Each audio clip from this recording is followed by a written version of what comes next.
না, তাদেরকে আমি কালো শক্তি বলি না, আপনারা আমাকে দেখান তাইলে আমি বলবো। ইয়েস, আমার বক্তব্যটা সামনে আইন না আপনারা বাজান। যদি আমার কোনো ভুল হয়ে থাকে, কেউ হয়ে থাকে, আমাকে বুঝাইতে পারে যে এখানে আপনি ভুল কইছেন, তাইলে আমি সঙ্গে সঙ্গে হাত জোড় করে মাফ করি। আজকে যে সন্তানেরা আমার বিরুদ্ধে স্লোগান দাও, তোমাদের জন্য একটা স্বাধীন দেশ সৃষ্টি করার জন্য আমি যুদ্ধ করেছিলাম, তোমাদের কাছ থেকে আমি অপমৃত্যুটা আমার কাম্য। যদি আমার কোনো কথায় তোমরা মনে করে থাকো আমি দেশের বিরুদ্ধে কথা বলছি বা তোমাদের কর্মকাণ্ডের বিরুদ্ধে কথা বলছি, আমার বিরুদ্ধে মামলা করো, আমাকে গ্রেফতার করো, আমাকে শাস্তি দাও। এই অধিকারের উপরে আজকে আমি দেখছি বাধা পড়ছে, আমাকে হত্যা করতে চায়। এবং বিদেশ থেকে কিছু ইউটিউবার, বিশেষ করে ফ্রান্স থেকে কয়েকদিন আগে 2 জন ইউটিউবার অর্ডার দিয়েছে আমাকে হত্যা করার জন্য। এবং কালকে রাত্রে বা পরশু রাত্রে দেখলাম এরা সবাই জামাতের লোক, তারা বলেছে ফজলুর রহমানকে গলা কেটে হত্যা করতে হবে ইত্যাদি ইত্যাদি। সেইগুলা তারা দূর থেকে বলছে, কিন্তু ছেলেরা একদম আমার বাসা পর্যন্ত গিয়ে যেভাবে স্লোগান দিচ্ছে, এতে করে আমি আশঙ্কা প্রকাশ করছি। শুধু আমার জীবনে আমি মৃত্যু ভয় পাই না, কিন্তু আমি মনে করি অপমৃত্যু তো আমার প্রাপ্য না। এই দেশটার জন্য আমি যুদ্ধ করেছি, কাজে আমার দেশে বাঁচার অধিকার আছে। আপনাদের মাধ্যমে আমি সারা বাংলাদেশের 18 কোটি মানুষের কাছে জিজ্ঞাসা করতে চাই, হে বাংলাদেশের মানুষ, আমি তো আজ থেকে 54 বছর আগে আপনাদের জন্য যুদ্ধ করেছিলাম। আজকে যে সন্তানেরা আমার বিরুদ্ধে স্লোগান দাও, তোমাদের জন্য একটা স্বাধীন দেশ সৃষ্টি করার জন্য আমি যুদ্ধ করেছিলাম, তোমাদের কাছ থেকে আমি অপমৃত্যুটা আমার কাম্য। যদি আমার কোনো কথায় তোমরা মনে করে থাকো আমি দেশের বিরুদ্ধে কথা বলছি বা তোমাদের কর্মকাণ্ডের বিরুদ্ধে কথা বলছি, আমার বিরুদ্ধে মামলা করো, আমাকে গ্রেফতার করো, আমাকে শাস্তি দাও।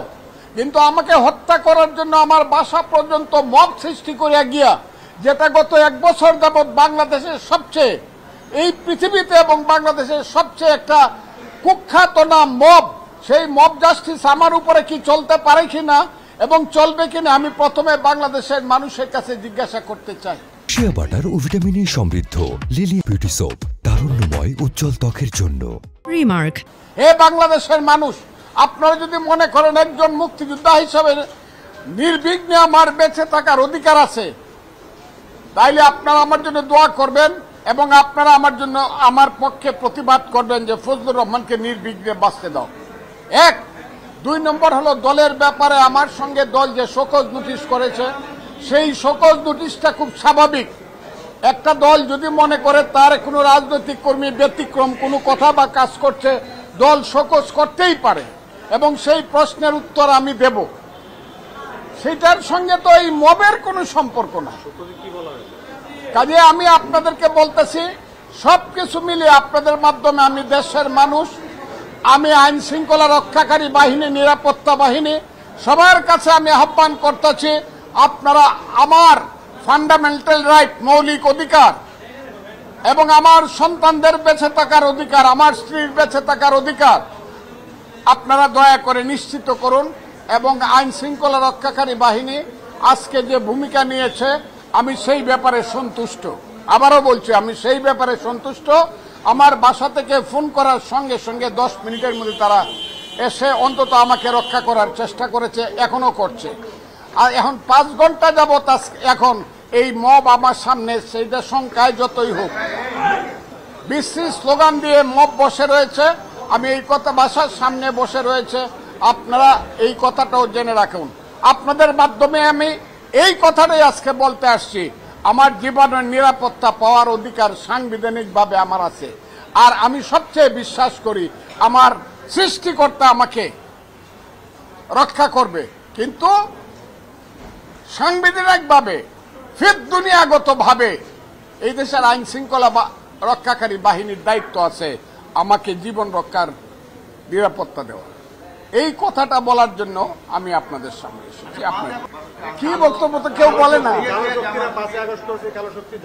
এইটা আমি আপনাকে বলি, এই কথাটা আমি নিশ্চিতভাবে বলবো। আমি মুক্তিযুদ্ধের পক্ষের মানুষ এবং জামাত 71-এ মুক্তিযুদ্ধের বিপক্ষে ছিল।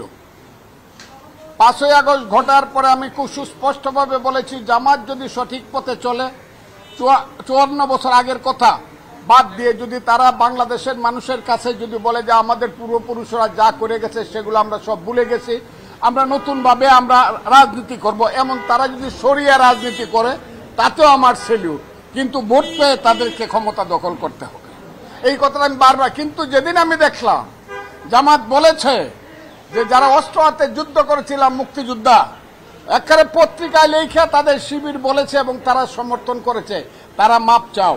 এবং যেদিন জামাত বলেছে যে ৭১ সনের মুক্তিযুদ্ধ ছিল ভাইয়ে ভাইয়ে গন্ডগোল এবং এইটা একটা চক্রান্তকারী দেশ এই গন্ডগোলটা লাগাইছে, সেই দিন থেকে আমি মুক্তিযোদ্ধা হিসাবে আমার পবিত্র দায়িত্ব মনে করছি জামাতের এই মুক্তিযুদ্ধ বিরোধী কথার বিরুদ্ধে নীতিকে অবস্থানে নেওয়া।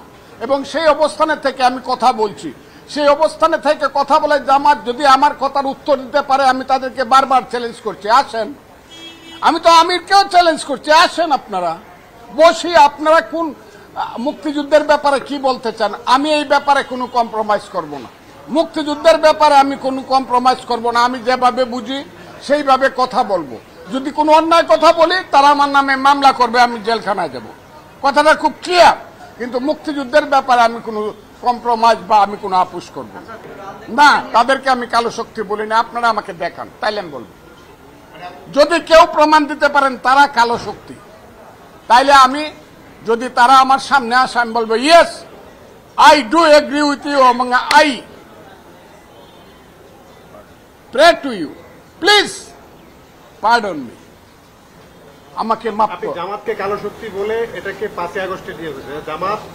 আমি এটা বলে এই উত্তর আপনি আমার সামনে পাবেন না।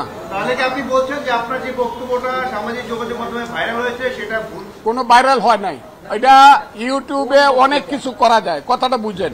আমার সমস্ত বক্তব্যটা আপনারা দিতে বলেন, সমস্ত বক্তব্যটা আপনারা দিতে বলেন, ওই 2 লাইন দিয়া, ওই নিষেধা হেডিং দিয়া ফজলুর রহমান বলেছে ইউনুসকে দেশ থেকে, এইগুলা তো হইতেছে এই দেশে।